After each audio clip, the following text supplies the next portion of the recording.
Welcome, everybody, to Make It Make Sense, to the Week with Monique, to the Week in Review, all the things. We're like a good, healthy smash right now, coming to you to give you what we promise to give you every single time. We promise to give you the news you can use, absent the nonsense, and to make it make sense. Areas where you need clarity, where there may be confusion. We're here to talk to you about the things that matter and, with experts as necessary. This is that time at the end of the week where we talk about that one or two things out of the entire week of news that you absolutely need to know. One or two things, maybe a few more, but we're talking to you about those things like if you could just put everything else on a shelf and say, I'll get to you later, these are the things that matter. And I got to tell you, this week, because there were so many things that were important, I did something, if you guys have been following me for any period of time, and for you newbies, elimination, I got to tell you, I phone a friend. I strongly believe in phoning a friend. So I reached out to some of my favorite, very newsy, very following the news, tracking the news, creating content around the news, knowing everybody who's making the news. I reached out to a few of those people and said, what was the one story for you this week? I'm happy to report for a few of them, it was something we had already reported, but I'm going to give you the update on it. But then there were a couple where I was like, oh, blind spot, blind spot. But let me tell you what the first one was. Let me see. Ah, yes. So I had two actually that were very close. Sari Beth Rosenberg, my favorite New York City school teacher and content creator, said Epstein, all things Epstein. And Suzanne Lambert, my favorite critiquer of all Republican, shady, gritty, horrible makeup trends, comedian extraordinaire, and Politico, said, yes, Epstein, but not just Epstein.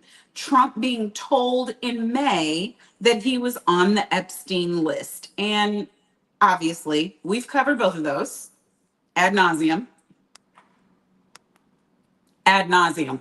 We've covered those this week. We've talked to you about what's going on with the Epstein files and the fact that they're not being released because there's something in there that now Trump and the White House and all of the people who are surrounding him, who are not MAGA, by the way. Did you know that part?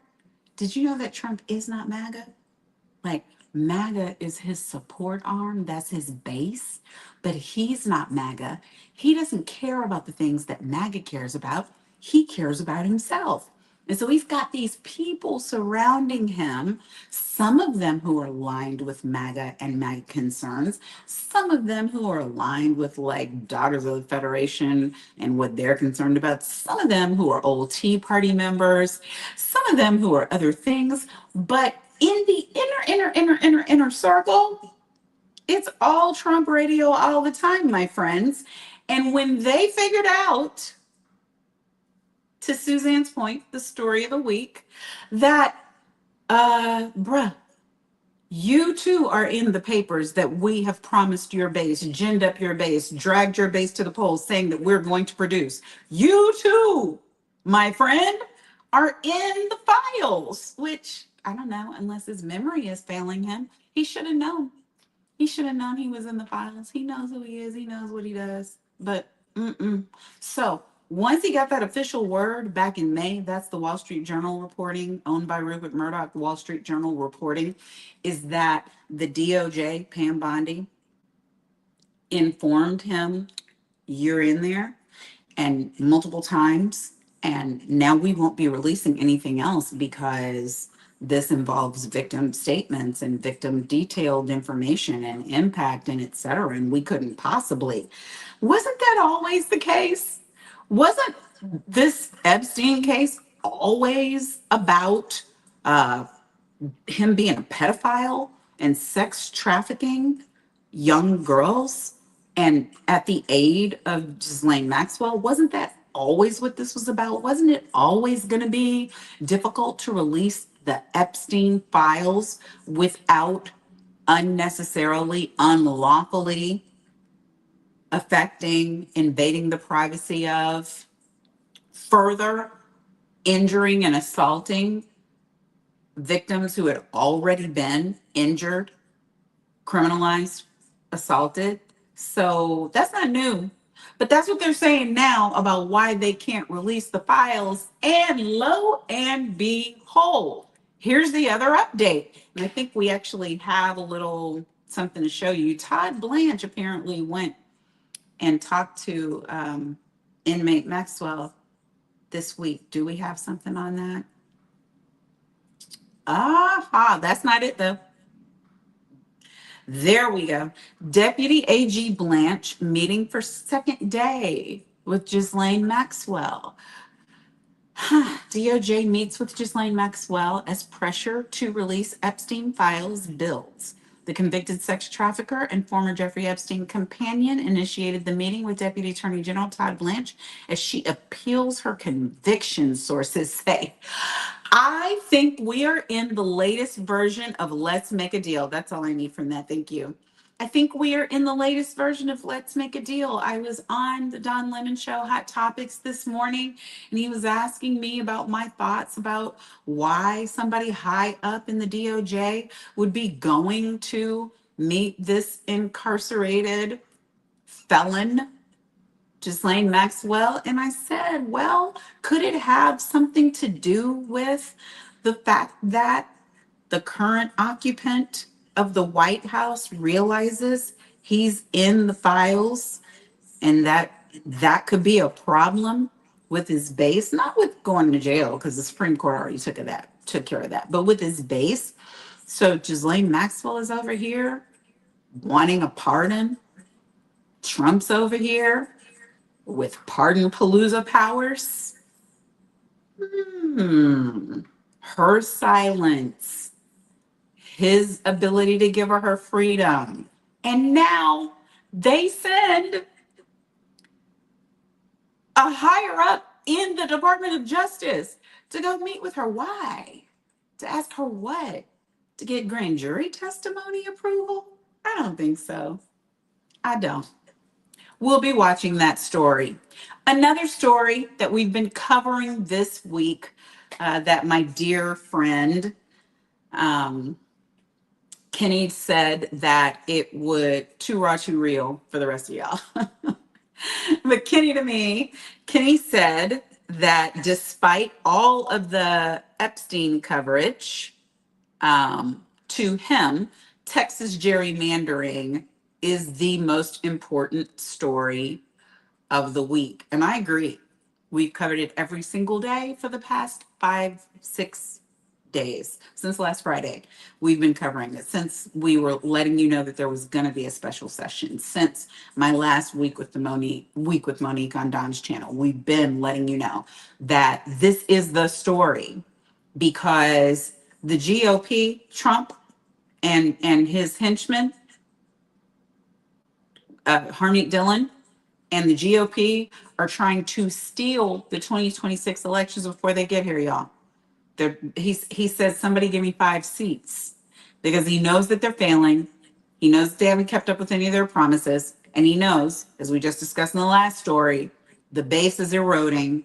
So I'm going to need these 5 seats. Where do you get them? Texas, that's gerrymandered to hell already. Texas, where there's already an active case, Lulak versus Abbott, regarding the gerrymandering from the 2021 decennial redistricting, which drew the craziest maps known to man. Now, the federal government is saying, look again, you can make it even crazier. You can make it make less sense. You can oppress more minorities in Texas, the state with the most blacks in the country. All the black people are in Texas, y'all. But we got 4 members of Congress who are Black. Does that make sense? How do you do that legally, lawfully? You don't. But so now we're in special session and they're calling for it again. And I do think we have an update. Do we have an update? I think we have one. Hmm. From the Texas Tribune. Texans Democrats condemn GOP redistricting plans at the first public hearing. And this was from Texas Tribune just yesterday. At the first of at least 7 hearings, members of the public aired grievances about the unusual mid-decade redistricting effort. So if you are just catching up, go to my Week with Monique. Last week, I explained what redistricting is, the difference between redistricting, which is supposed to be good every 10 years, and gerrymandering, which is what we're doing now, asking to redistrict early, asking to redistrict when you're already being sued, asking to redistrict again when what you did last time was bogus, right? But go look at that, and then you'll understand why they're saying it's unusual when they just did it, that they're now trying to do it again. But this is Trump's America. We're in a little fiefdom with a wannabe king, totalitarian, autocrat regime. And when he needs 5 votes, people start spinning around trying to give him the 5 votes. So that's where we are. That is active, that is ongoing. We're going to be bringing you that story over and over again. There is a rally taking place if you are anywhere near Austin today, Friday, the 25th. There's a rally taking place today. I believe it's at 6:30 p.m. in Austin, courthouse steps or Capitol steps. And then there's another one taking place tomorrow. You can go to the feeds of Congresswoman Jasmine Crockett or the feed of Beto O'Rourke, and figure out what's going on there. There are lots of people who are involved who are on the ground. We will be bringing you this story over and over again because our democracy is on the line. And there are schools of thought. Do we need to do whatever's necessary by any means necessary in order to make sure that people who have some sense and who are not white supremacists regain power? Or are we losing our moral high ground by buying into the way that they do things and trying to do it as well as they do it? We can never be as criminally criminal as them. I don't think we should try because I don't think we're good at it. I think we have a spine. I think we have ethics. I think we have God. And so it's probably going to stop us. But that doesn't mean that we can't do what is within the law to do. That's my 2 cents so far on that. Last story of the week. And I got to tell you, I got gobsmacked by it.